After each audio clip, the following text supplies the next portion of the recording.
सरकारचं करायचं काय? खाली डोकं वर पाय.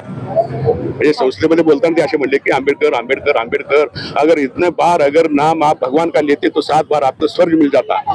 अशा पद्धतीचं वक्तव्य करून बाबासाहेबांच्या एकूणच वैचारिक दृष्ट्या त्यांचा अपमान करण्याचं काम अमित शहानी केलेलं आहे. त्याच्या अगोदर राजनाथ सिंगांनी लोकसभेमध्ये हे केलेलं आहे. आणि हे दिसत आहे की त्यांना संविधानाचं महत्व कमी करायचं आहे. संविधानिक तरतुदी या ठिकाणी कशा पद्धतीनं पातळ करून त्या ठिकाणी सर्वसामान्य लोकांना वेठ बिगारासारखं वागवायचं आहे, अशा पद्धतीची राज्य करण्याची पद्धत ते या ठिकाणी अनुसरत आहेत.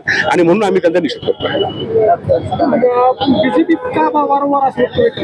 ना भारतीय जनता पक्ष ही राष्ट्रीय स्वयंसेवक संघाने जन्माला घातलेला अपत्य आहे.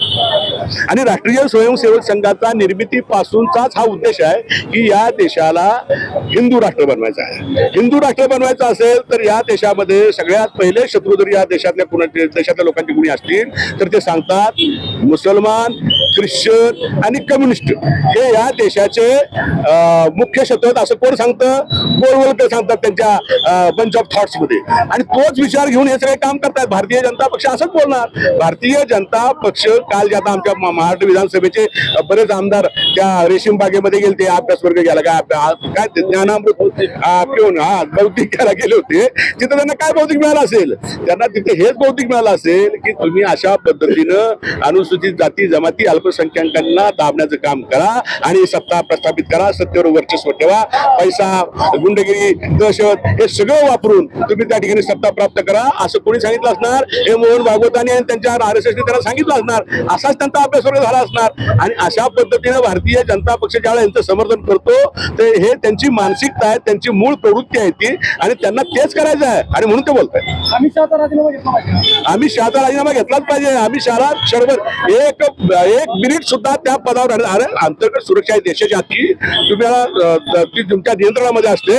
त्या समाजामध्ये त्या देशामध्ये तुम्ही समाजामध्ये भांडण लावण्याचं काम करत असाल, समाजामध्ये असंतोष निर्माण करण्याचं काम करत असाल, जातींमध्ये असंतोष निर्माण करण्याचं काम करत असाल, धर्मामध्ये भेद निर्माण करणारे तुम्ही जर अंमलबजावणी करणार असाल तर या पदावर राहण्याचा अमित शहांना क्षणभर सुद्धा अधिकार नाही. त्यांचा राजीनामा घेत नसतील तर त्यांची हकालपट्टी केली पाहिजे.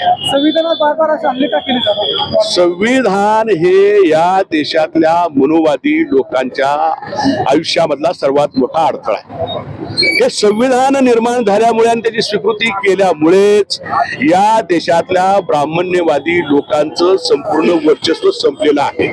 या संविधानानं या देशातल्या गरीब, दलित, शोषित, पीडित, अतिशय निकृष्ट दर्जाचं जीवन जगणाऱ्या माणसाला सुद्धा सन्मानानं जगण्याचा अधिकार दिला. आणि सर्वसामान्य माणसाच्या हातामध्ये ही प्रातिनिधिक लोकशाही निर्माण करून बाबासाहेबांनी सत्तेचं सगळं केंद्र दिलं. आणि म्हणून बाबासाहेब म्हणतात संविधानामध्ये आम्ही भारताचे लोक, भारतातल्या प्रत्येक माणसाला प्रतिष्ठा देण्याचं काम त्यांनी केलं. आणि इथला जो मूळ ब्राह्मण्यवादी लोकांचं जे वर्चस्व होतं ते पूर्णपणे मोडण्याचं काम बाबासाहेबांनी केलं. आणि तो राग या हिंदुत्ववादी संघटनांच्या किंवा कार्यकर्त्यांच्या मनामध्ये आहे, तो हे त्या ठिकाणी व्यक्त करतात. त्यांना दुसरं काही कारण नाही. त्यांना ब्राह्मण्यवादी वर्चस्व पुन्हा एकदा प्रस्थापित करायचं आहे. चातुर्वर्ण व्यवस्था या ठिकाणी पुन्हा प्रस्थापित करायचं आहे. मनुवादाचं या ठिकाणी पुन्हा एकदा त्यांना अतिक्रमण करून घ्यायचं आहे. आणि त्या उद्देशाने हे चाललं आहे. त्याच्यामुळे भारतीय जनता पक्षाचे लोक असे बोलतात. स्वर्ग भेटेल का? नाही, स्वर्ग नरक तसं आम्ही बाबासाहेबांचे आणू, त्याच्यामुळे स्वर्ग नरक या भानगडी आम्ही मानत नसतो. आणि स्वर्ग पाहिलाय कुणी? अमित शहानी पाहिलाय, नरेंद्र मोदींनी पाहिलाय.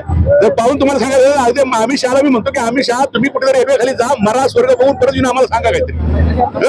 तर ते स्वर्ग नरक ही कल्पना ही या भारतीय संविधानाला अजिबात मान्य नाही. त्याच्यामुळे स्वर्ग बिर्ग मिळणार नाही. बाबासाहेबांनी स्वर्गाचे सुख असतं अशी आम्ही वाचलं, स्वर्गात जे काय सुख मिळते ते बाबासाहेबांच्या संविधानानं आज आम्ही उपभोगताय, पृथ्वी तलावर उपभोगतोय. आणि त्याच्यामुळे आम्हाला दुसऱ्या स्वर्ग येण्याची गरज नाही. आम्हाला जो स्वर्ग आहे तो बाबासाहेबांनी संविधान निर्माण करून दिलाय, तोच आमचा स्वर्ग आहे. आणि तो स्वर्ग टाकून ठेवण्याचं काम आम्ही इथून पुढच्या काळामध्ये करणार.